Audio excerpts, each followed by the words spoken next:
Hello, everybody, and welcome to another episode of Crash Zoom, the last episode of Crash Zoom. Crazy stuff happening over here at the end of an era. I'm Sammie Purcell, Associate Editor of Rough Draft Atlanta, and I'm here as always with my co-host, Aaron Strand. How you doing today, Aaron? I saw some stuff on Instagram. Oh, man. Yeah. I've been posting as usual. Man, end of an era is right. I can't believe this has actually been a drama-filled Monday for our very last podcast together on Crash Zoom. My internet was down for like hours. I thought maybe that would stand in the way. And then 45 minutes ago, what do I hear outside of my window? But an entire like lawn crew is across the street with it never happened before in all of our 9.5 months of recording together. But I think they've finished up. It looks like they're bagging up their clippings here, and we're good to go. We're smooth sailings. Last show, best show. We're going to bring the heat. We're going to do everything we can. But yes, it has also been a drama-filled weekend as I was on my way to the Macon Film Festival for the Macon premiere of Withdrawal. I got about a mile south of the airport when my car shuddered, and then all of a sudden, like, all the lights on the dashboard came on at once. The worst feeling. Yeah. The sight you don't want to see. No, you don't want to see that at all, especially when you're traveling 75 miles an hour. So I pulled over to a gas station. As I'm like trying to stay calm and just sort of diagnostically check through what each of the lights, is telling me about the situation of the vehicle, smoke starts coming out of the from underneath the hood. Great. Bad sign. I get out of the car. I was approached by a very kind homeless veteran who was living in a car behind the Chevron. He suggested he was certain that it was not a battery issue, that there was definitely something wrong with the engine turning over. And then he asked me if I would get him a sandwich, which I did. Yeah. And so as he ate his microwavable hamburger, we talked about the car and also some of the situation that he had been facing at the VA. So shouts out wherever you are. I hope you got the medical attention that you deserve and that you are entitled to as a veteran of this nation. About an hour later, we got a tow truck out there, towed me back to Atlanta. Tyson, the tow truck driver, was very, very helpful, although he was in uniform and said it would be inappropriate to pose with a Withdrawal t-shirt. I was trying to swing for the content at all times, but he did help Tyson after he got my car onto the tow truck. He did help our veteran friend get his car jumped with some jumper cable. So he was able to help us all out here. The whole Chevron community was brought together by this occurrence. I was also posing for pictures in my Withdrawal t-shirts, which I could really use some sales on. So if you would like to buy one, please DM me on Instagram because I'm going to need to buy a new car most likely. And as I was posing for photos in the Chevron parking lot, I did get a number of stares from a very diverse mix of people. Everything from like teenagers were giving me the eye to this very old white couple that was clearly like very confused as to where they were. They were giving me the eye. Everybody was looking at me sideways here, but it ended up being a pretty fruitful a couple hours here. Unfortunately, though, I did not make it to the Macon Film Festival. No. So, sorry, guys. Yes, high drama on 75 South, as always. Oh, my God. Well, I also had car trouble just this morning. So the tire on my back passenger side has been acting up for a while. A couple months ago, I went and got it patched at the same place that I've been going to for forever. And that time, they just patched it up. They didn't tell me anything else was wrong with my car. They just patched it up. So 2 months later, that's today, the light has come on again. It comes on every 2 days after I fill up the tires. So I'm like, clearly something else is wrong. I don't know what bad tires look like really, but again, they looked at it 2 months ago. So I have a feeling it's just another leak. But then I show up, I tell them what's wrong, they check it out. The guy comes and gets me. He's like, we need to go look at your tires. And he's looking at them, but he's like, all 4 of these babies need to be replaced. They're all terrible, they're too old, you need new tires. The quote for new tires wasn't so bad. It was $165 a pop or whatever. I was like, okay, that's fine, whatever. Not what I expected this morning, but cool. And then he comes and gets me again, and he's like, well, we also need to do an alignment. And I could tell at this point he felt really bad not like so bad, but he was just like, oh no. So he's like, you also have to do an alignment. That's going to cost you like another, like, I think it was like a couple $100, something like that. And I was like, okay, cool. That's great. And then he comes back and he goes, he like startled me. I was working and he goes, Miss Purcell. And I looked up and he like looked so stressed out, like I was going to yell at him or something. And it was because apparently when they were starting to do the alignment before they started, he got a good look at my brake pads and they're like totally fucked. So he was like, I'm so sorry. That's like, you should get this fixed. Like, it's dangerous. And I was like, yes, I understand. But it ended up costing like almost $1,000. I think he felt really bad after the last update he gave me, so they ended up discounting me a little bit on the alignment, which is very nice of Oh my them. gosh. Wow. But it was just like pile on pile on. I was at the car place. Well, I thought I was going to be at the car place for like a little less than an hour. I was there for like 2.5 to 3. I didn't eat. I had no coffee. So I was like starving and had a caffeine headache and trying to work, and it was not great. But shout out to Smyrna Tire. Thanks, guys. Great job over there. Thanks for making sure I don't crash my absolutely out of whack car. So yeah. great Sounds like morning. they were doing right by you at the end They of the were day. So 100%. shout out. Like he seems so worried about my brake pads, and then also worried that I could see like fear in his eyes, like I was about to explode because this was like the third big expense that he had like dropped on me in the past hour. But it's fine. If you need, you shouldn't like play about your brakes. I firmly believe. So. Don't play about brakes at all. No. That's yes. If there's nothing else anyone has learned from this show. We are not. This is not car talk, but do not play with brakes. I think we can all agree that in the midst of Hollywood's crisis melting down, don't play with the brakes. Don't play with brakes. Don't play. All right. Well, like Aaron said, this is not a car podcast, but it is our last episode of Crash Zoom. So if this is the first time you're joining us, I'm sorry.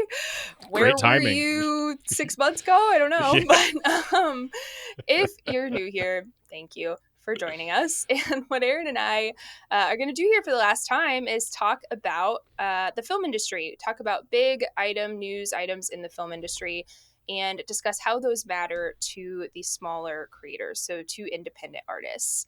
But we're also going to do some fun things since it's our last episode. So firstly, we're just going to go back through some of the topics we've covered over the past almost year, I think it's been. And talk about some of our favorites. So I've got a few picked out. Do you want to go first? Do we want to go back and forth? How do we want to do this? Yeah, let's do a little back and forth, a little ping pong action here. I'll start it right off just with a real easy softball.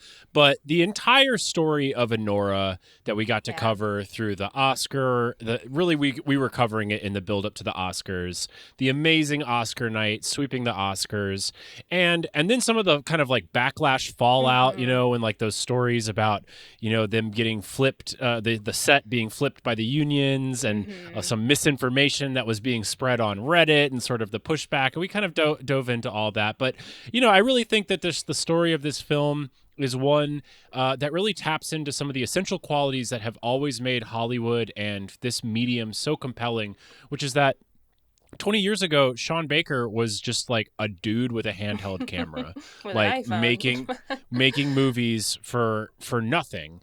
And look, like, it's not like he's a slouch. He went to NYU Film School. Like he received training. There was privileges that he enjoyed, but he does follow a sort of like from nobody to somebody career arc that this industry needs more than ever right now. Everywhere we turn, there's Nepo babies left and right. There's this feeling that the business has become a calcified, insular, out of touch sort of behemoth. And so to watch that story unfold, to me, really tapped into some essential kind of inspirational qualities, aspirational qualities of this medium. I love talking about it. I love seeing it happen in real time. And it's one of my favorite things to happen in this 2024-2025 cycle. Yeah. I also just love watching that movie. Like, I like when there's a good movie sort of in the awards mix that people can kind of agree upon. Yes, there's inevitably backlash, but it's just really nice, when we're all like, yes, that's good. Absolutely. All right, my first one here is a piece that we discussed, I don't know how long ago, but it's the New Literalism piece by Namali Serpel. So this was in the New Yorker, and I think both of us had like our qualms with the actual, maybe some of the examples used in this piece, but I think what I love so much about it is I just like when something is incredibly well written and thought out, even if I don't really agree with it, because it just gives you, I mean, it gave us so much more to discuss, right? Like it's just meatier, it's interesting, there's stuff you can latch onto, there's stuff you can argue with. So I just, I'm a writer and I like when people write really good things. It's fun to read, it's fun to talk about. And especially this one in particular, I think just really dug at something that I do think is happening in movies nowadays, but maybe didn't use some of the examples I would have pulled myself, which was fun to discuss. Absolutely. Yeah. I'm glad you brought this up. It was not on my list, but I did really, really enjoy. I think it was more just like I enjoyed seeing a good old fashioned think piece actually making like a little bit of splash in 2025 social media world, and a think piece about film, right? Like this really I mean, for a millennial like myself, it really takes me back to like the golden age of like 2009 think pieces when like all of us were like reading pop cultural, deep dives. Losing our minds. Absolutely. And people were getting paid to write them, which was even crazier. So it was kind of a throwback. It kind of felt like a throwback to like in what is, in my opinion, peak internet. And it was also an incredibly thoughtful and a thoughtful insight into the modern movie landscape, that these films and their scripts are heavily literal in their dramatic renderings, and you often have characters sort of saying things on the nose as they happen in real time, and the lack of subtlety. If there's anything that I've dug deeper into doing this show, it's that American movies have followed the trends of the American diet. There is too much fat and salt in our media landscape. And when you eat nothing but fat, salt, and sugar, I should add in the sugar. When you eat nothing but fat, salt, and sugar, your palate literally loses the ability to taste subtler flavors and more nuanced sort of things in the food. And unless you have a Michelin guide making subtle food seem sexy and elitist, you're not going to have any interest in seeking out those culinary experiences. And right now, we as a population have no interest seeking those things out from a cultural storytelling perspective, and we don't have a reliable Michelin guide making people feel snobby and exceptional by engaging with it. And this is a major problem that film as a medium has right now. That's kind of interesting because, I guess like the Academy sort of used to be the Michelin guide of film, but it's not super relevant anymore now, is it? It's super confusing, and the film festivals, like one could say that we turn to them for some of this sort of curated taste, but they also feel sort of rarefied and separate from and inaccessible to like the vast majority of people. There's no sort of discernible real a unifying tastemaker that is making the average person the average person who is aspirational in their sense of self, that movies are a key to that aspirational identity. Yeah, that's interesting. All right. You got any more? Wow. I feel like that's the first time in 9.5 months that I've thrown out like an illusion, and Sammie's responded with like, "Wow, that was really interesting and smart, Aaron." I mean, she didn't say that. I'm putting that word in her mouth. But thank you. I liked the food analogy. I am kind of hungry now. Okay, I've got a couple more here. Okay. Do you have more, or should I? Yeah, I've got a couple more too. Oh, okay, good. All right. So I loved our story when we dove into the article about Ben Mesrick hacking Hollywood.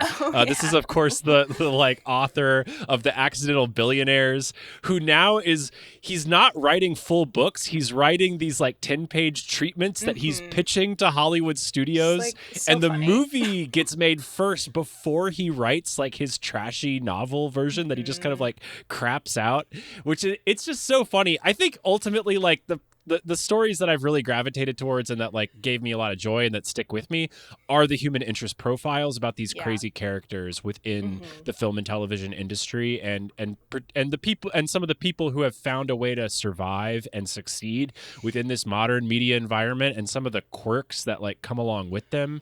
Right. They're not people that necessarily get put they're not people that get put in front of the camera these days, but they are much more interesting than the people that do get put in front of the camera these days. In fact, we'll talk about one of them later in the show who Oh is my so deeply gosh. uninteresting we have to manufacture fake human interest stories about them to like have something to talk about. I have Yes, so many It's thoughts about Austin what you Butler. It's said. I Austin know it's Butler. Austin Butler.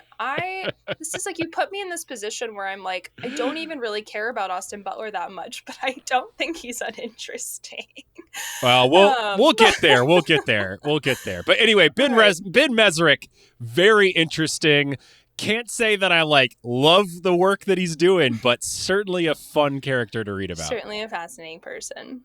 All right. So one of the ones I wanted to highlight was an interview that we both did. I really loved talking to Madison Hatfield. So we talked to her about sort of her work with vertical dramas, which that whole topic is sort of interesting to me in general, just because it's become such a way for people to keep working, maybe not in the most artistic way that they thought they would be, but that's part of why I thought the interview with Madison was really interesting, just because when you're working on something like that, it like forces you to like, yes, you think about like the negative aspects of it, but you also like start to recontextualize it a little bit too and think about why people are drawn to this sort of thing and why it's popular. So that was a really fun interview. She was really great. Loved having her on.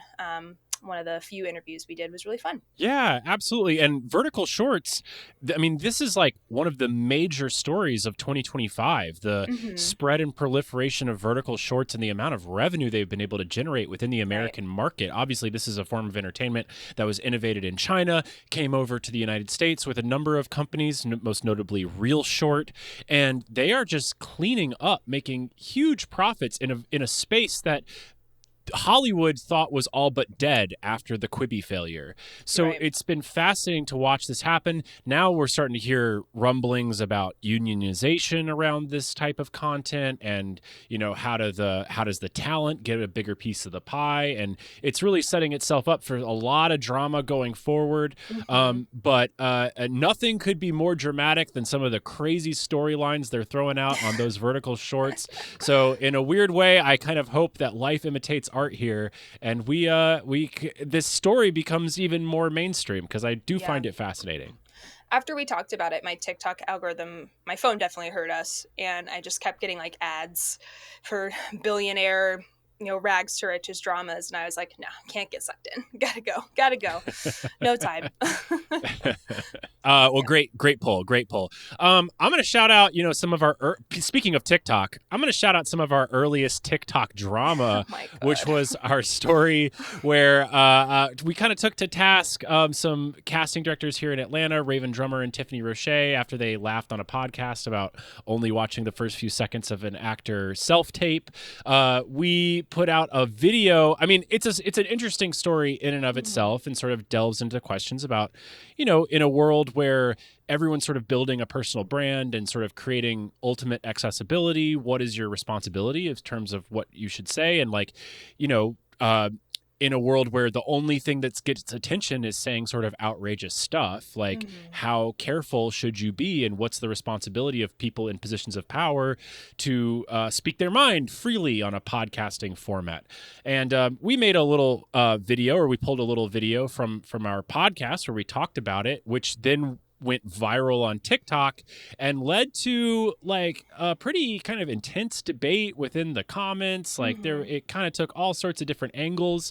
I'm really grateful for that experience. Number one, because it was great to see all the people who appreciated us highlighting the story and did feel a need to talk about this as being a problem.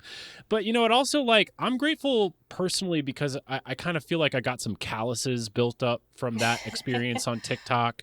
Definitely it always sucks reading negative comments about you, but as more and more stuff of ours or mine on other pages has like gotten more views and gotten more attention on social media platforms, you really do need to sort of build up the calluses to weather the criticism and realize that a lot of people are responding to things with absolutely zero faith, or I'm sorry, they're responding to you with absolutely no good faith and really catering to the lowest common denominator, and you can't sort of censor yourself based on that. It's also helped me shape the way I respond to social media content, because I think about when a video comes across my feed and I might have an instantaneous emotional reaction, which is like the goal of the video, but that maybe I should pause, take a breath, and give the creator, a little bit more of a benefit of the doubt and try to get to what they're actually saying instead of just like firing off in the comments before I've even watched the whole video. So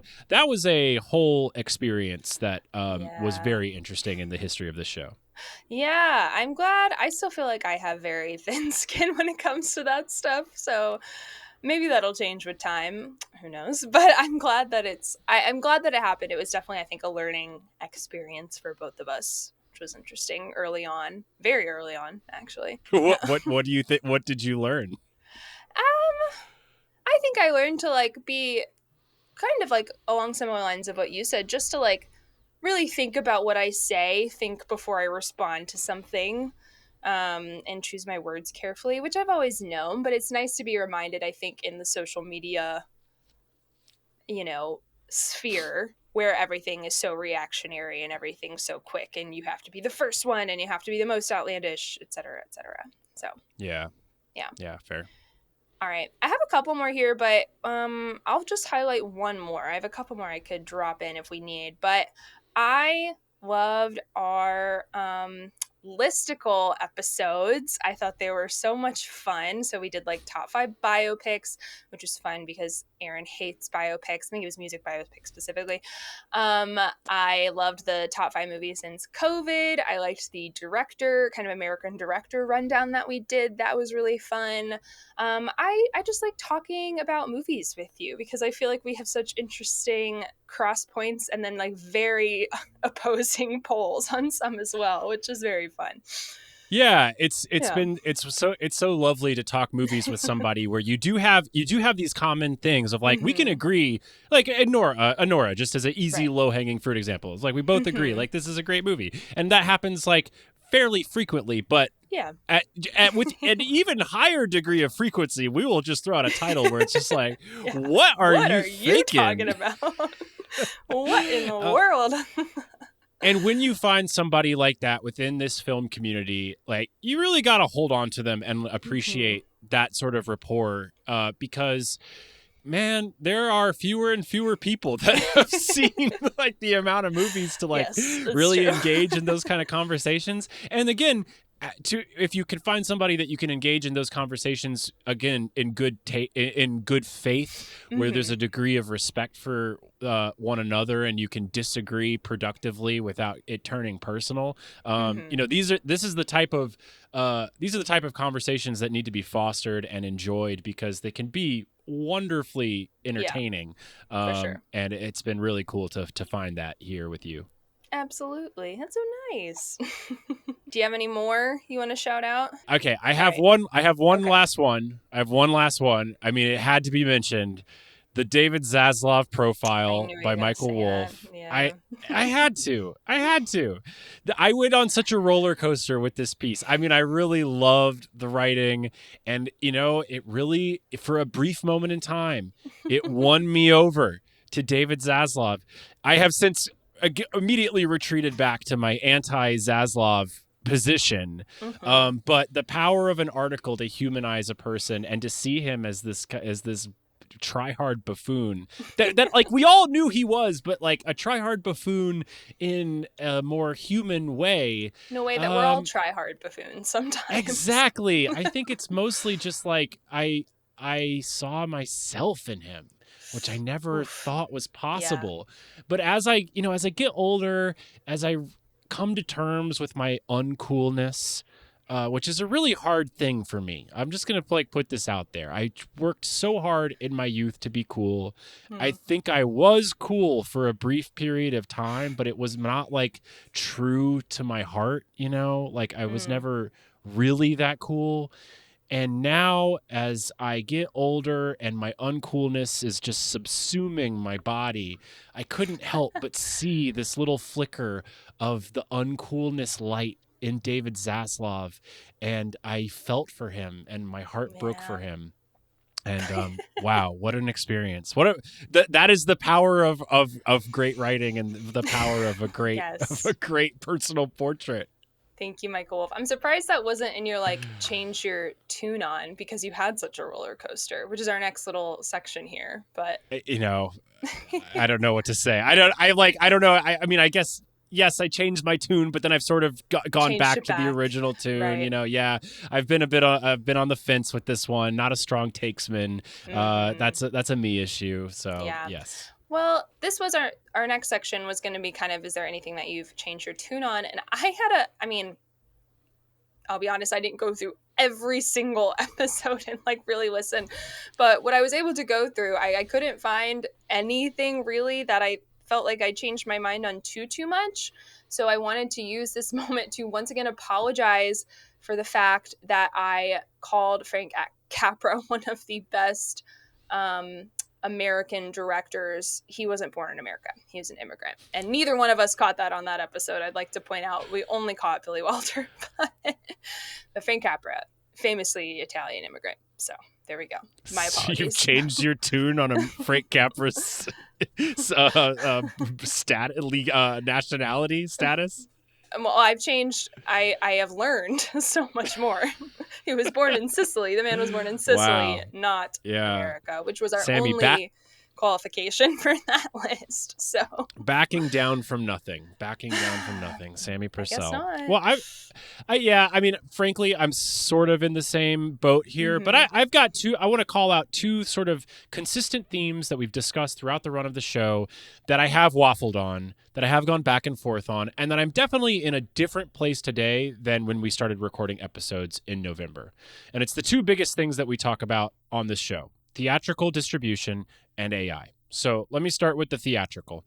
Um, Coming into the show, I really believed in just sort of like the omnipresent power of the theatrical experience. I thought the numbers of the decline, the sort of post-COVID, post-strike decline in theatrical revenue were overstated. I thought that inflation was sort of overly factored into those numbers. And I thought that they lacked historical perspective because the period of 2010 to 2019 was the most profitable time in the history of movie theaters. And I just thought that that actually we were more regressing to a mean, but that didn't mean unsustainability. Well, I have changed my tune to where I think theaters as we know them, have known them for the past 40 years, are in major trouble. And in fact, I think they are going away.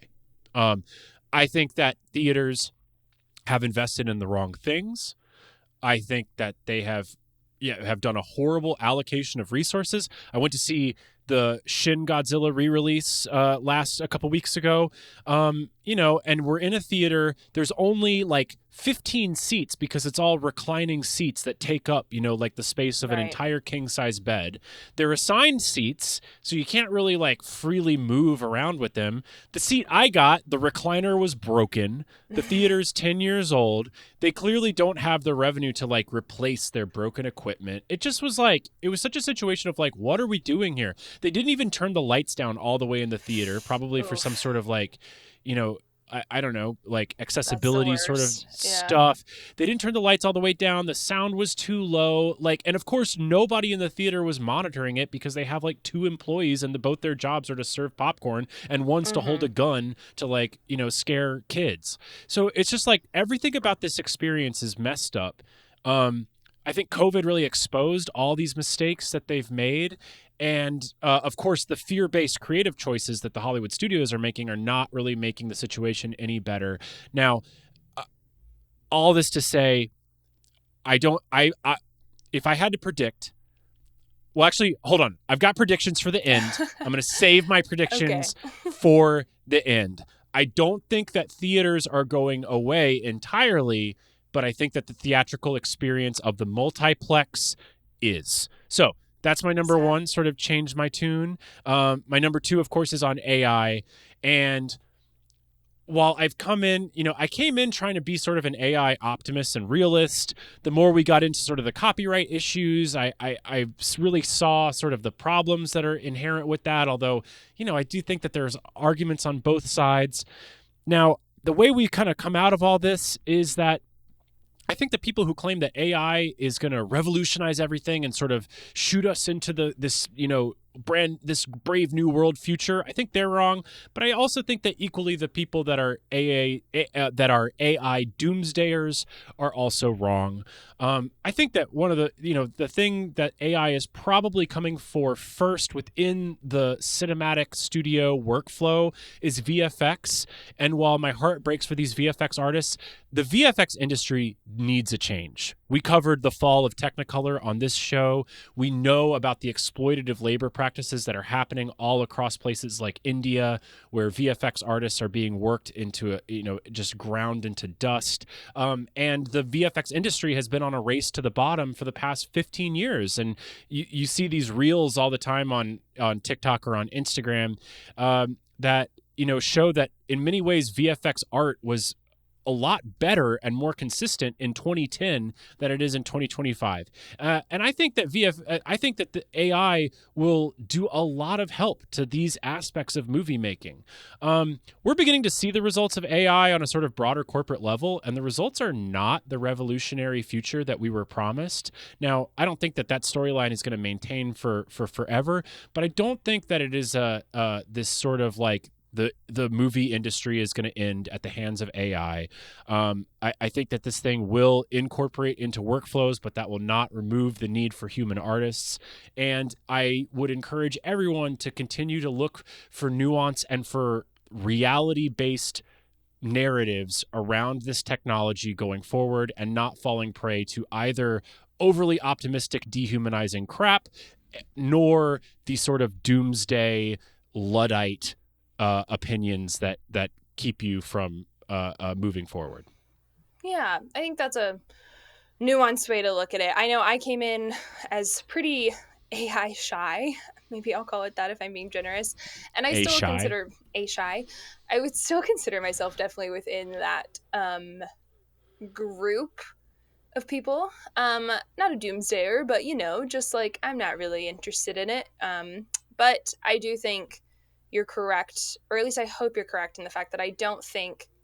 Yeah, I always go back to Ben Affleck about this, and he was at something, and he said we covered it when he was like, best case scenario, it becomes kind of like a thing over here that we can use, and it's not gonna like replace or take away sort of your regular movie or whatever it might be, some movie that Martin Scorsese makes in the next year, whatever it might be. So, shouts to Benny out there. All right. God, you love Ben Affleck. You think Ben Affleck is so smart. I think Ben Affleck is so. I actually really do. It's like I know. Yeah. That's like one of the major things I've learned about you is that like Ben Affleck, low key like, genius. Low key, because like it's used to great effect in Gone Girl. He kind of has one of these faces.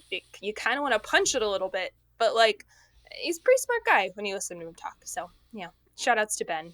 Also, I'm down for Boston. Let's go.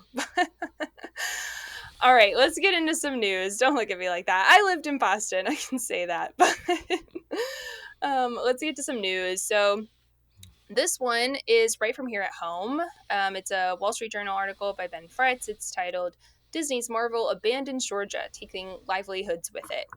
So this has sprung out of, the Daily's reported that this has sprung out of Kevin Feige kind of explicitly saying that Marvel will be in the UK for the foreseeable future. They already filmed like Fantastic Four there. They're filming the next Spider-Man there. I believe they're filming Doomsday there, which also has some drama going on that is not within the purview of this podcast, but the girls are fighting, reportedly. Anyway, obviously this has kind of been a long time coming. Like the one thing about this article that sort of surprised me is it's kind of felt like this has been the narrative for a while. And I guess we're just sort of using Kevin Feige's like explicit words as kind of the pinpoint of this article, the sort of nut, if you will. But There's some really kind of dire, I guess, stats within this article. So, the number of productions filming in Georgia, kind of based on the film office's purview, has been in a steady decline since 2022. According to this Wall Street Journal, according to this Wall Street Journal article, what would it be if I didn't do something like that on our last podcast? All right. So some 245 projects were shot in Georgia during the fiscal year that ended this June, compared to 412 in 2022. So this isn't unique to Georgia, obviously. We've talked about California kind of fighting for better tax credits. Texas has been trying to up their tax credit game. But the one thing that I think, and we've discussed this in the past, like, it's not that the UK really has a better tax credit than Georgia. They're like roughly the same. It's more about cheaper labor and not having to pay health insurance and stuff like that. So I'll stop there. Aaron, what did you think about this article? What are your thoughts? Well, it's interesting on a personal level. Like, I had multiple people emailing this article to me, being like, did you hear about this? Did you hear that Marvel was leaving Georgia? Which is a great example of the way that the sort of insular nature of that. You just forget that when you see something happening on the ground every day for the past 2 years, you forget that people outside of your industry have literally no clue. And it's also so funny. There's on the downtown connector heading into Atlanta, I believe it's an Xfinity internet sign, is like this major billboard, and it says the internet is booming just like Yollywood. This is the sign, which is also, I hate the term Yollywood. Sorry, but I'm terrible. Not a fan. We'll get. I'm going to put a pin in that. Okay. I'm circling back to that in about 2 minutes. Okay. All right. Cool. So not only is that terrible ad copy, but it's also, every time I drive by it, I'm just like, this is also factually inaccurate. Like, things are not booming. Now look, the way I've responded to the people that emailed me is that, this is something that we've known was happening for a number of years. It's being reported in the Wall Street Journal for the first time, and so it feels very real. But this is not a sort of shocking announcement. And there's many elements of this that are not Georgia's fault or really even a Georgia-based story. This is a macroeconomic story about the popping of a massive content bubble and the end of peak TV. And of those 412 projects compared in fiscal year 2022, most of those were really shitty streaming shows that were greenlit by streaming companies that were trying to grab audience share and was being fueled by a giant speculative bubble that was completely unprofitable. So, I think that the numbers are somewhat misleading there. Now, at the same time, Georgia is not without blame here. The tax credits have done little to nothing to vertically integrate a film industry that is rooted within this state. In ranking all the arts funding of every state in the United States, Georgia ranks 50th last. They are the worst arts funding state in the country. And when it comes to distribution infrastructure, Georgia has almost none. So as a filmmaker living here in Georgia, it is incredibly hard to function and to create a sustainable industry. This has always been a service-based industry economy where we are catering to other productions coming to us, and it's a weak position to be in because you're completely dependent upon them. I mean, there was absolutely no moat around this sort of market position. There was no protective system to keep other countries or other states from undercutting you. And this sort of notion of like, well, we have the best facilities and we have the best laborers. No, you don't. Facilities and laborers are cheap. They can be built and they can be trained anywhere. You have absolutely nothing special except you have the best discount at the time, and you've done nothing to protect that discount.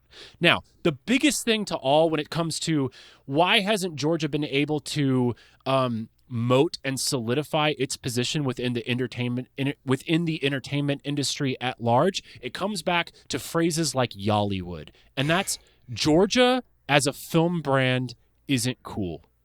And it sucks, but it's true. It's not cool. Georgia feels inauthentic. It feels unglamorous. It feels try-hardy. It feels gaudy. It's like a nouveau riche mansion that has fallen into disrepair, and we don't have the money to fix it. And it sucks because, on the one level, like, this is a crazy sort of bizarro mirror of like the overall Georgia infrastructure, which that Georgia as a state does a terrible job of protecting, the cool things it builds, and it instead would rather just tear everything down and build up something cheap and new at all times. And it sucks because it's also not the reality. Like, there's tons of really fucking cool, really smart, really interesting artists doing really interesting work here, but we do a terrible job of branding ourselves when compared to LA or New York. We don't have the star power of LA. Like, none of those people want to live here, and if they have to live here for any extended period of time, they pretend that they don't. And that's just true.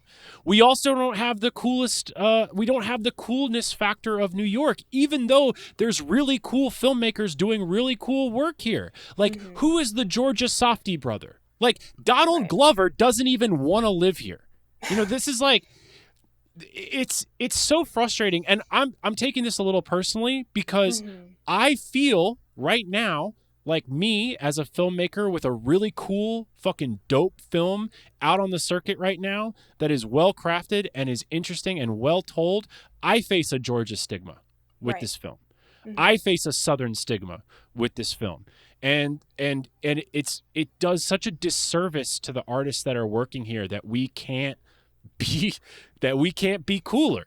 And I've already outed myself as an uncool 36-year-old person. So like, I'm not the person to solve this problem. I think that'll take an overall group effort, but the shit like Yollywood is just so indicative of such a core problem around the Georgia arts community. Yeah, I have always hated that term almost as much as Hotlanta. But I mean, Chris Escobar, I was at an event like a couple weeks ago, and Chris Escobar was talking on a panel, and he like essentially said the exact same thing that you just said. Like, yes, a tax incentive is great. It builds up like a crew base that is talented, and it creates a lot of jobs. Like, if nothing else, like, it gives a lot of people work. Like, there are plenty of people in this article who are kind of anecdotally speak to that. But what Georgia has not done is exactly what you just said, is build like a full ecosystem where it's not just outside projects want to come here because it's cheap, but like we can like fully mount a production, build it up, like control the release, homegrown basically is sort of like the word I would use.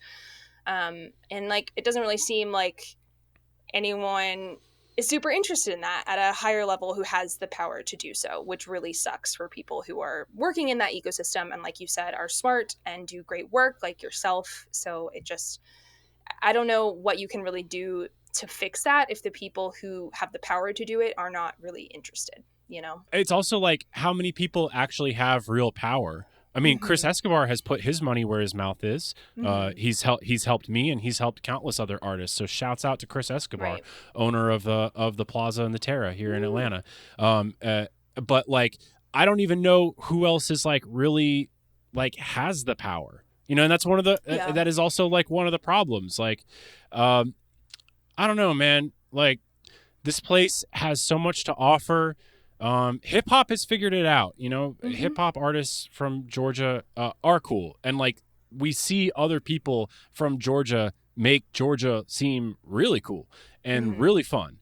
But on the film side, it just hasn't happened. And every time I see an article talking about Georgia film and there's some picture of a crew standing out in the middle of the sun in the middle of nowhere, all I can think is that this looks shitty. Like, it just doesn't look sexy. And Georgia's a lot sexier than that. So I don't know, man. I don't know. I might need to start by looking in the mirror and thinking about like what I can do to try to like reframe this narrative in my own work. But it is definitely a problem across the board. Yeah, absolutely. All right, let's talk about some other cool people. Oh, the coolest. Or uncool, the coolest. as it might be. This whole thing kind of cracks me up. I'm just gonna like come out of the gate with this. Dude, this story is ridiculous. Yes. This story is so goofy. Goofy is a good word. So Austin Butler, which This is from the Hollywood Reporter. This is like all over the trades, but this specific one that I'm reading from right now is the Hollywood Reporter, which the first article I saw of this just credited Laura Dern, but in this one it's another guy too. So Austin Butler credits Tom Hardy and Laura Dern for helping him pull away from method acting.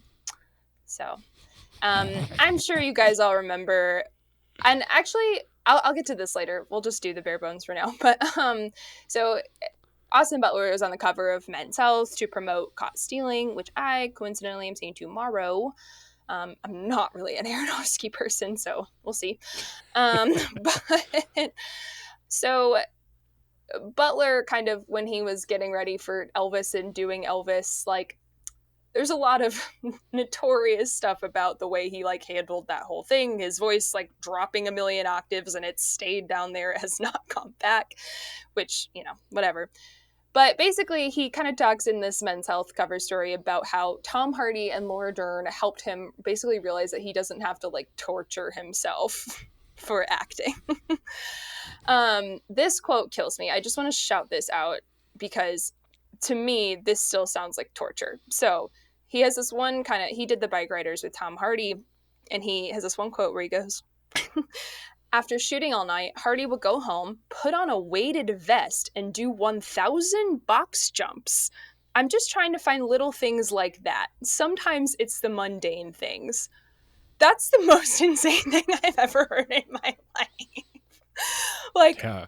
That's not the little things, Austin. Just I think Laura Dern was more like, baby, no, it's fine. Just chill. But that is an insane thing. I cannot, if Tom Hardy really does that, like if that's real, that's crazy. That's a crazy way to calm down. Yeah, there's no way he's doing 1,000 box jumps a night. Box jumps.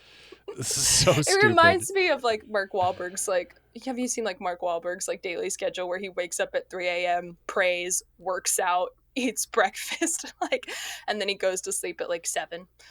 Anyway. Oh God, the original like morning routine meme, yeah. Mark Wahlberg. Oh yeah. God, everything about this story is so dumb. It's such a non-story, but it's like, because it's so such a non-story, it's worth talking about. I mean, it's like basically it's like, oh, a new Austin Butler movie is coming out, so we had to ask him about method acting, right? Now like, we're assaulted by a barrage of manufactured PR stories to try to make this child actor turned heartthrob seem interesting. When like this dude has lived nothing except set life for his entire adulthood. Yeah. I'm sorry. That means you're boring. That means that you're boring and that you've lived only a certain subset of life. So all these attempts to try to make you seem interesting and multidimensional are so vapid and see-through and transparent, at least to anyone older than the age of 22.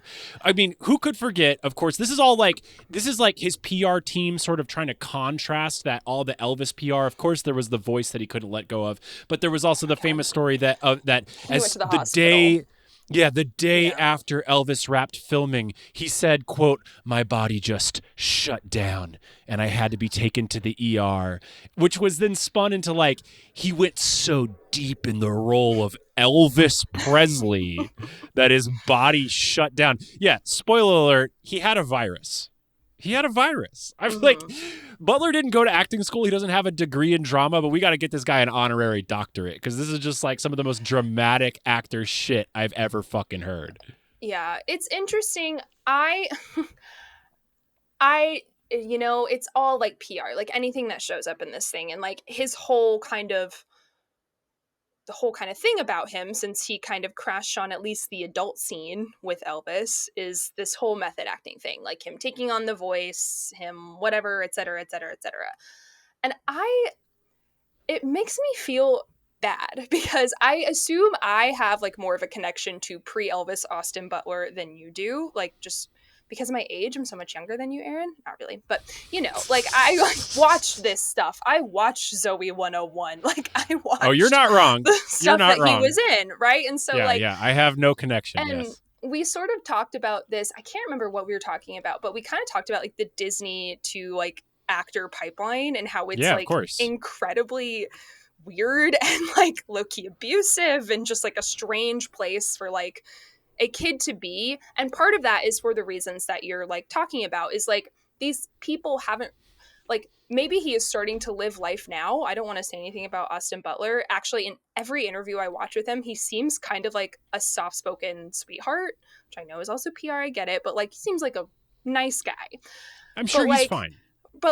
I just, this all makes me like so, I'm like, method acting is so strange, and it always seems to happen with like kids who come from this sort of background. Like, I don't know if you remember, and I was trying so hard to find like the actual article, and I found one article, but not about what I was looking for. I don't know if you remember the whole Alex Wolff method acting Hereditary debacle, about how he like actually wanted to slam his head into the desk and like hurt himself, and was like psychologically like messed up throughout the process of making this. And then someone asked Toni Collette about it, and she was like, I just went home, this is my job. Like, actually, you know, like, this is not something to take this seriously. But like, Alex Wolff, also famously in the Naked Brothers band, famously for me at least, you know, and like a similar sort of background, right? Like on sets all his life, and then like just kind of graduates to this adult role in a serious movie. And like, I don't know if it's like a desire to be like, well, we have to like make you into someone serious. Like, I don't know if it's like a desire on the actor's part, a desire on the PR team's part, but I'm just like, it is kind of interesting to me that this always seems to happen lately, at least with like a similar type of backgrounded actor, if that makes sense. It's an interesting observation in Yeah. terms of the background. I mean, you could definitely see from the actor's perspective that like they want to be taken seriously. They want to Right. move past the sort of the shackles of being a Disney kid. Right. They want to establish themselves as a quote unquote real artist who is quote unquote authentic. But they're also caught within an overall sort of trend of culture and history, which is culture is shifting so hard away from sincerity and away from earnestness. And in many ways, method acting was sort of the distillation of like the most earnest thing an actor could try to do, right? I'm going to live so closely to the tortured life of my character that I am going to become one with them, and my body is going to experience the pain of their body. But honestly, I think that this is all, the narrative around method acting has all gone downhill post Heath Ledger Joker death. Right. I mean, even it's been a slow 15, or I guess now 16-year slide away from that sort of narrative. And now we're in a world where earnestness and sincerity are, you know, it's really relegated to sort of like these sort of tonal poems and photos that, you know, still that brands still use to identify themselves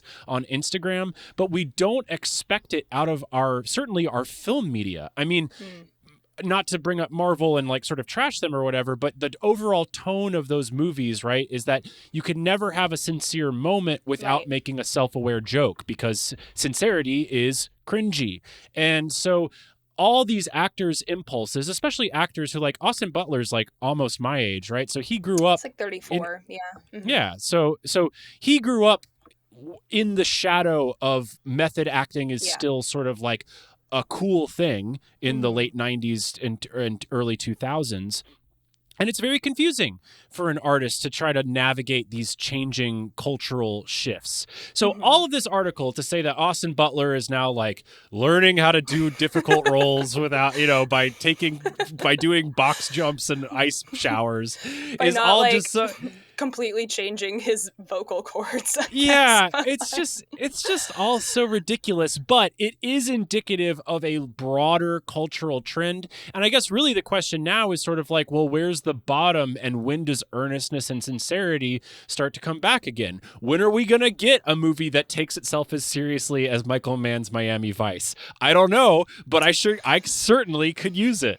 Yeah. See, I don't think you like this person's movies that I'm about to mention as much as I do, but I do think Bradley Cooper is sort of the person who's trying to bring that back. Like, earnestness. 1000%. Like, he is, like, you know, there's that clip that everyone, like, kind of clowned on him for, where he's, like, sitting with Leonard Bernstein's kids and he starts to, like, cry about how much he cares about Leonard Bernstein. And everyone sort of jumps on that and is like, how could you cry when his kids are right there? And then you ask his kids and they're like, I don't know, he seems to like be really invested in this. It didn't bother us. Like, you know. Yeah. But I Yeah. think Yeah. like I think Bradley Cooper is kind of the earnestness king at this point.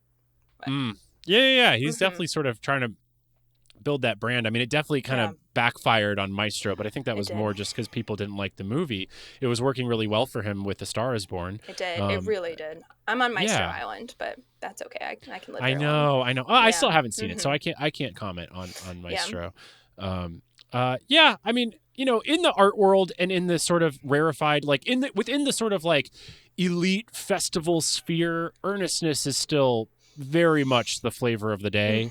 And sort of jaded, cynical, self-aware jokesters are not the sort of the norm. However, that only further exacerbates this incredible divide between the sort of art film that a very select few people enjoy versus the films of the masses. It would not be possible today to ever have a Kramer versus Kramer type moment, you know, and a film that is really presenting a subtle, nuanced, earnest, but also at times funny and heartbreaking, and it has all these sort of flavors, you know, reflection of modern American life. You could never make that movie today. Not only would it not get greenlit by a studio, but I don't think anyone would show up to see it. And this was once upon a time the #1 domestic box office film of the year. I mean, it's stuff we talk about all the time, right? Like, oh, they don't make them like this anymore is like the most common refrain when like something comes along that has like a little bit of that flavor that like we're like, or like people who love film are kind of like scrambling for, you know, something comes along that has a modicum of what something like this would have had 40 years ago, and we're like, yay, thank you. Like, you know. Sure. Yeah, I mean, hence the excitement around Sinners, which I finally watched, by the way. Oh, do you want to give your thoughts? It only took me 6 months. Took me 6 months. Yeah, sure. So unfortunately I watched it at home. The whole time I was watching it at home, I was like, man, I bet this was fucking awesome in a theater. Yeah. Because it was so beautiful. So I loved the first 60% of this movie. I was so there with it every step of the way. I was surprised, all the twists and turns. It really had me on the edge of my seat, and I was surprised, and I was having so much fun. But once it sort of, I felt like it sort of collapsed under its own weight once it was very clear that it's like, okay, the bad guys are outside and we're inside and they can't come inside. And it turned into sort of a very just standard like bad guys versus good guys setup. And at that point, I really lost interest, and it just didn't deliver on the premise for me. It had way too many endings, which I really don't appreciate. Yeah, which I didn't appreciate in Return of the King either. But at the very least, Return of the King was like a trilogy, and like was trying to pay homage to these books, which also have a million endings. This film had no reason to have 5 endings, and some of those endings like really came out of nowhere, and so that really it left it sort of a bit of a mixed bag for me. At the end of the day, I still, that first 60 minutes or whatever was just blissful, and I loved every second of it. Also, huge demerit that the Choctaw vampire hunters never came back in the story. Lost opportunity. I do kind of think it's funny that they were like, yeah, we're going to yeet ourselves out. Thank you. I don't want to deal with this. Nah, dude. They were so badass, and it was such a cool introduction to the character of the vampire, that he's being chased by these native vampire hunters. So the fact that they don't come back in the story is frankly a crime against drama, and it really made me angry. I guess so. But so mixed bag on Sinners for me. I get it. I really love Sinners. You were not the first person I've talked to who has sort of, I guess, some issues with the third act, I guess you could say. But I think like he does, Ryan Coogler, like, there's so much work like put into sort of that 60%, like you said, like with the characters, and especially I thought Miles Caton, who plays like the younger cousin of the Michael B. Jordan twins, was so good. Like I can't imagine what it must have been like to like hear the voice for the first time and be like, oh yeah, this is the guy. Like, we gotta have this kid, you know? And I think like he worked for me enough, and the other characters worked for me enough in like first 60 80% or so, that even if like maybe the third act wasn't as strong for me, I was like, I'm still here. I've got it. And I enjoyed, I guess, spoilers for Sinners, which again has been out for 6 months. There are a lot of endings to the movie, but when Haley Steinfeld and Michael B. Jordan show up at the end, when there's old Sammie, Sammie, playing at the blues club, I liked how it was very like No Lovers Left Alive, where they were like, yo man, we just want to hear some good ass music. Can you please play us some music? Shit sucks nowadays. Like, that made me laugh. I thought it was clever, but yeah, it was clever. I would have much preferred that to happen like pre-credit roll. I hate the sort of like post-credit like little like hidden Marvel scene like thing. It's just like it's just ridiculous. And anyway, yeah, I like that wasn't the ending that I had the most problems with. Sure. And I could appreciate it as a denouement, like within sort of the overall framework of the story. Mm-hmm. But I guess I was a little less forgiving. But again, outside of the theatrical experience, I think you're more prone to be a little less forgiving for some of these things. And if I had been more in it within a theatrical experience, I might have been, it might have prepped me a little bit harder. But again, that first 60% and all the big swings and all the character development and everything is chef's kiss. So good. Wonderful work. Yeah. All right. Do we have anything else to say about Austin Butler and Laura Dern and Tom Hardy? Yeah. We have so little to say about Austin Butler. We talked about Sinners for 20 minutes. I'll say I think he's good in Elvis. That movie is weird. Whatever. I'll say let's move on because we've talked enough about Austin Butler already. Fine. We're talking about ESPN and Fox. Yeah. All right. There's not really that much to say, honestly. Yeah. So this is in the Daily's newsletter, I want to say last week. So ESPN and Fox just launched their new streaming apps. They launched them on the same day. It's marking the first time that both of those channels' full cable content is available outside of cable. So they even have like TikTok style vertical videos. They've got features for like phone only. They're going full on like, let's get all the people who don't have cable to watch ESPN and Fox. Do you want to, I saw this in the dailies, but I didn't put it in there. And then you sent it to me.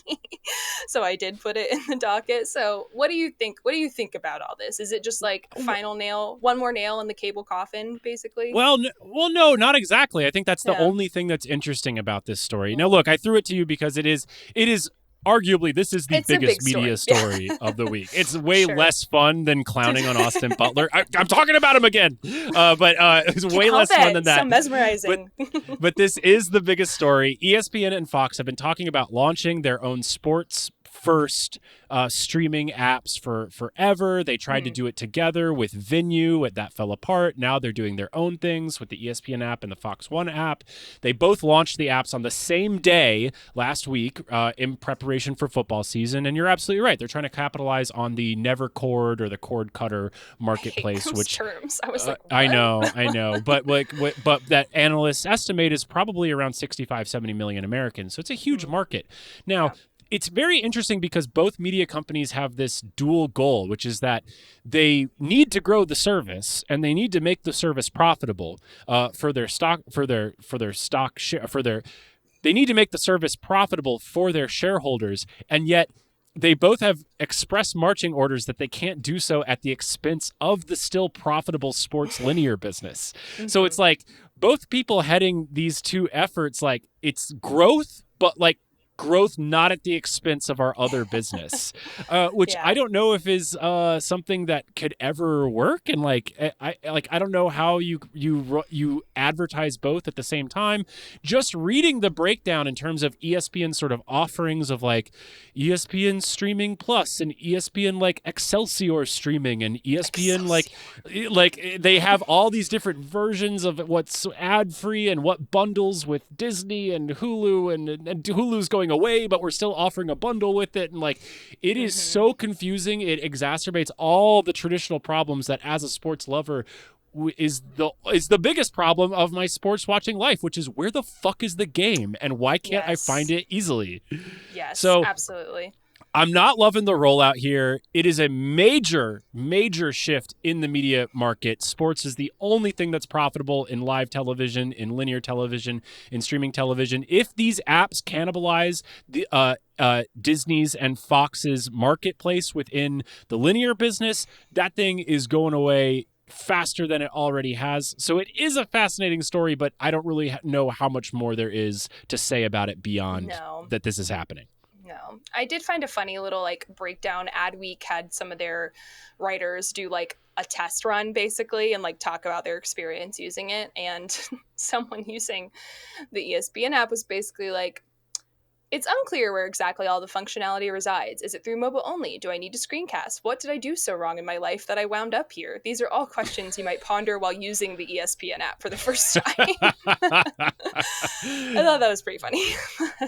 I'm not surprised. Having used my in-laws' dish subscription to access ESPN Plus as a way of watching college football for the past 5-6 years, the ESPN Plus app sucks. It is so terrible and glitchy and horrible, and it's always been horrible, so I'm not surprised at all that the ESPN standalone streaming service equally sucks. It sucks. But yeah, I don't have too much to say about this besides what you already said, I guess. I mean, I'll see. I don't know if any of my friends who are like big sports people are going to use any of these. I'll check in with them. We won't be able to check back in about it because this is the last episode. But maybe off mic. Fair. Yeah. But, I'll hit you up in a year. Any of your friends switched over to ESPN? No, probably not. But all right, let's end this on a fun, kind of happy note. Yes, let's do it. So Hollywood is buying Spec scripts again. Let's do it. So according to the dailies, 8 Spec deals have closed in this month alone. That's the highest monthly total since March of 2017. Which, like, that's a long time ago. Who even knows what I was doing back then? Yeah, so this is a pretty interesting block in the dailies. I believe it was this morning when this came out. But they were kind of just talking about the history of the spec market. So essentially it hit rock bottom in 2023. I believe there were just like 11 deals all year. And there's an industry guy, Scott Myers, who's tracked kind of specs and the business of them since 1991. In the 90s were kind of the golden era for this type of thing. Hollywood averaged 12 to 13 deals per month. And in recent years, we've seen an average of just 1 to 2 per month. In 2025 so far, we've seen 19 deals already, which surpasses 2024's year-to-date numbers. So things are looking up. Hollywood's buying specs. And I mean, we just talked about Sinners. I think movies like Sinners and Weapons is also doing really well. I think that helps. Those are both horror movies, so like maybe a grain of salt, but like original movies. And I guess Hollywood's a little more excited about them, which is fun. Yeah, it's great news. This is awesome. This is the sort of glimmer of hope that we have been looking for. Let me talk through some of the titles that are being thrown out here, and then we'll get into sort of why is this happening and what does this actually mean. So we've got a title that I personally am very excited about. I know this, like, normally like I would poo-poo this, but there's a movie called With the Eighth Pick that Warner Brothers bought. It is a Kobe Bryant biopic, and it's about Kobe Bryant being drafted into the NBA with the 8th pick. He was, of course, drafted by Charlotte and then immediately traded to the Lakers because Jerry West demanded it. So lots of like interesting sort of basketball figures involved in this. Anyway, I could go on about this. This script sold to Warner Brothers. Bald Eagles, a comedy from Brandon Cohen, landed at Paramount for 7 figures. The Pirate by Will Dunn sold to Amazon MGM with everyone's favorite Jason Momoa attached to produce and potentially star. Oh, sign me up for that right away. Talk about method acting. Jason Momoa. I have a question, and I know this is a little joke for myself, and I know this is not it, but I'm like, is this a remake of 1948's The Pirate, directed by Vincent Minnelli, starring Gene Kelly and Judy Garland? I think not. But it makes me chuckle to think about it being that. That would be hilarious. I'm going to go out on a limb and say no. That's fine. No one can recreate Gene Kelly's short little pants. He like the dream ballet in that one's crazy. Sorry, keep going. Yes, we've got a psychological thriller called Incidents, which sparked an 11 studio bidding war, which was finally won by Searchlight. We've got The Survival List, which is going to Lionsgate with Blake Lively attached. Absolutely incredible duo, Lionsgate and Blake Lively. I would say those two forces are meant for each other. And I could go on and on. I mean, this is this is actually not great radio. But so this is the sort of stuff that is being bought right now. Now, why is this happening? I think you're absolutely right. Number one, people in 2025 are seeing some original stories actually make profits in a theatrical setting. Obviously, we've got Sinners, the biggest winner of the year. But we also have things like Weapons. Like you said, I think people are looking at, although it didn't make the big money that we're talking about over there, people are looking at the press and the splash that Anora made. We also have films like Bring Her Back that did pretty well theatrically.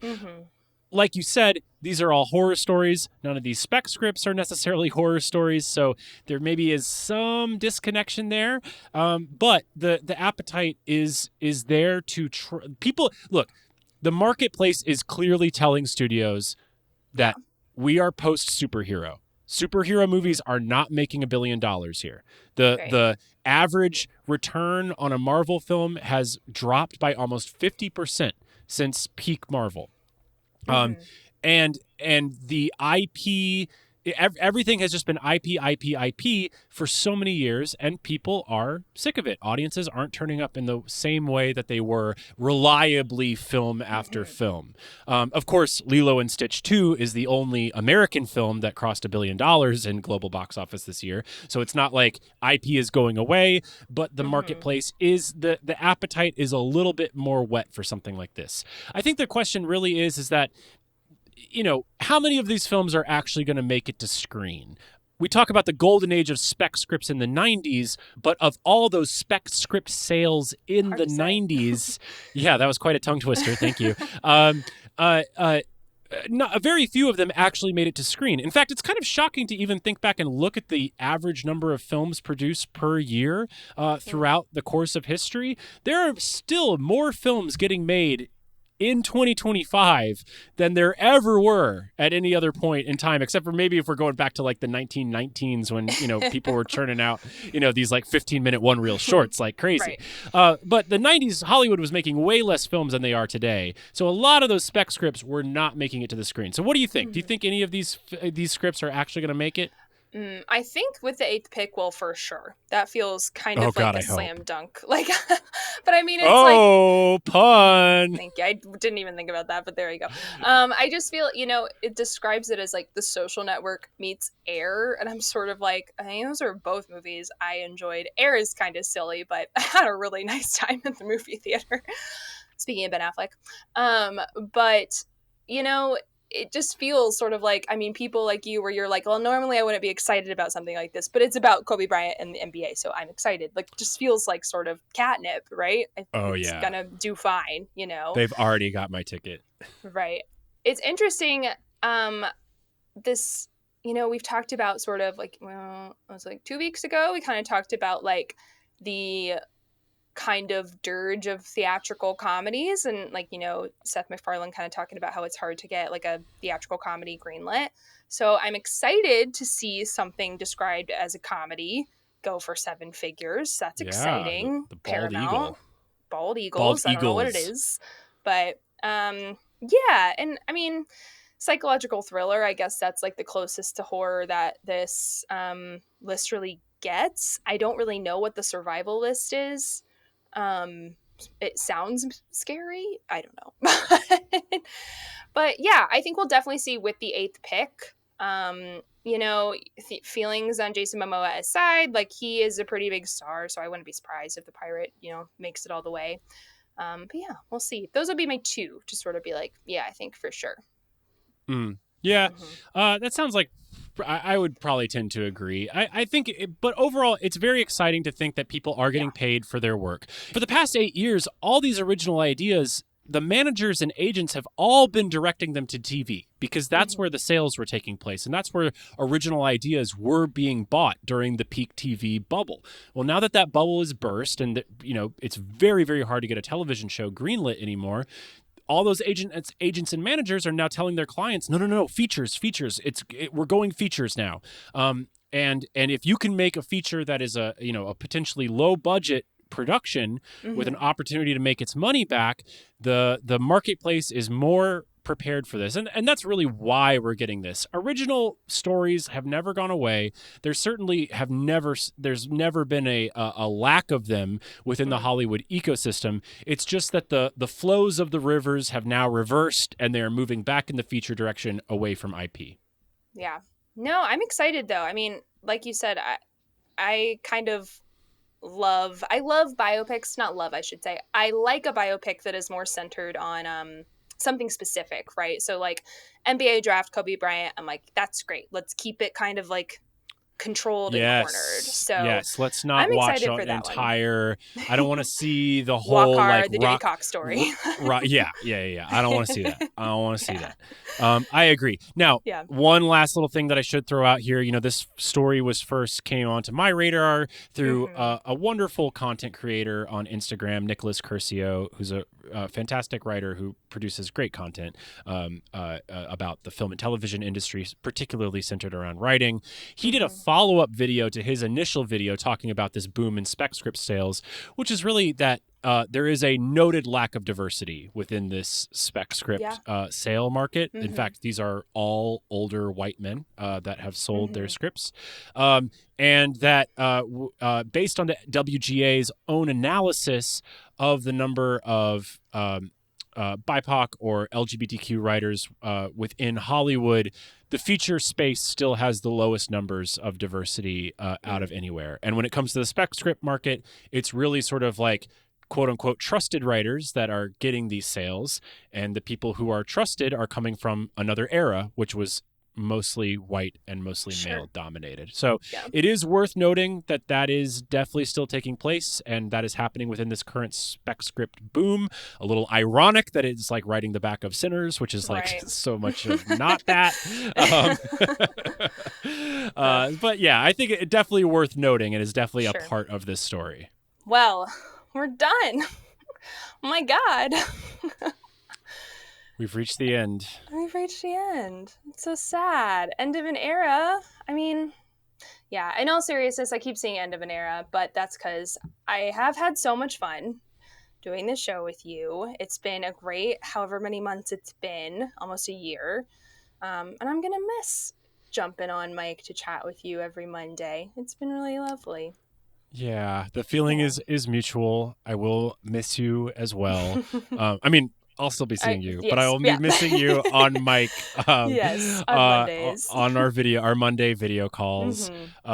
This has been a wonderful experience of doing this show. I've learned so much. Personally, I've learned so much from you, and I've learned so much about this medium and sort of this overall sort of goal of how do we engage more people within this industry, this medium, this art form that we love. And I do believe, and I've believed this more now than ever before, that it's only by engaging people and investing people within the sort of broader storylines of the film and television media landscape that we're going to create a sustainable future. And I look forward to continue to build upon that sort of overall mission statement, even though this particular show is coming to a conclusion. Yeah, me too. The work doesn't stop, even if Crossroom does. But... Never. Now, before we sign off, I do have a prediction. Actually, I have a couple of predictions that I want to leave you with. You want to hear my predictions? I do. Okay. I'm ready. All right. Here are my 3 major predictions. Not necessarily for a coming year, but just in the very near future. Okay, number 1, I do think a major theater chain is going to declare bankruptcy within the next 3 years. It most likely will be picked up by some sort of like private equity firm, and then will be like liquidated, if I had to guess. But I think one of the major theater chains is heading for disaster. Number 2, and this is the prediction that I teased earlier in the show, the theatrical experience as we know it of a multiplex is going away.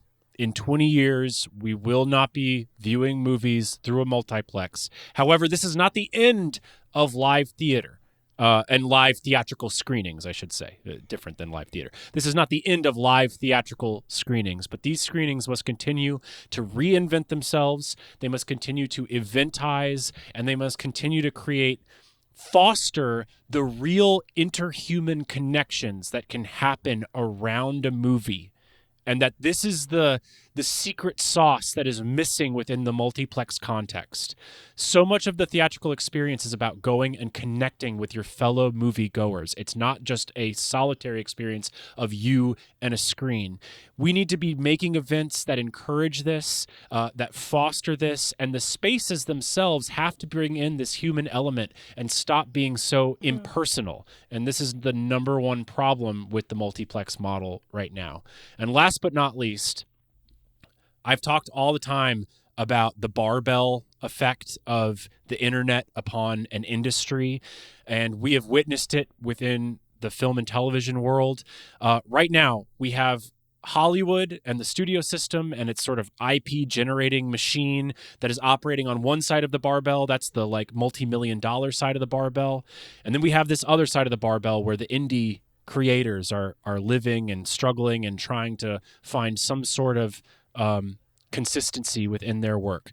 I believe that the indie film industry is going to continue to decouple itself from Hollywood expectations, and if in order for it to survive, because right now the market is oversaturated, there's too many people trying to do this, and nobody's making any money, and you can't survive. If it's going to survive this fostering independent film scene, we are going to have to figure out our own distribution models. We're going to have to figure out an entire separate ecosystem from the Hollywood one. Gone are the dreams of sort of building a ladder to Hollywood. We are going to have to go out on our own and figure out something completely different. And I think that is the future of original and inventive film storytelling. Oh, well, I'm excited to see if those come through. I mean, I like the last one a lot. That's exciting stuff. A little sadder about theaters, but it'll be fine. pour one out for Regal. My AMC, never. I'm not a Regal person. There you go. But, yeah. All right. Well, Sammie, this has been a wonderful ride. Yes. Thank you so much. Thank you. And thank you everyone who has listened to this show. The last thing as we've been loving on each other, we forgot about the most important people in the digital space with us right now, which is to you who have listened to this show. Thank you so much for your support. Thank you for your time. Thank you for trusting us as being the deliverers of this information. From the bottom of our hearts, every like, every comment, every DM, every email has meant the world to us. Yes. So thank you so much for being on this ride with us, and we hope to talk to you soon. You can follow us if you want to continue to follow our work. You can follow Sammie at Slammie, so SLAMMIE 8 on Instagram. So check me out there. I've also got a Substack. You can search my name on Substack. It's called I Have Some Thoughts. And you can also, of course, find me on Rough Draft Atlanta and Seen by Rough Draft Atlanta, which is my entertainment newsletter there. So yeah. And as always, those things will be linked down in the show notes. You can follow me. My personal Instagram is @StrandedOnStage. You can follow the Behind the Slate live shows on Instagram and TikTok @BehindTheSlatePod. I hope to see you at a live show in the near future.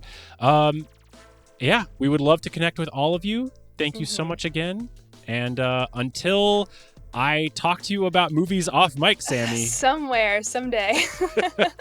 I'll see you then. I'll talk to you then. Bye.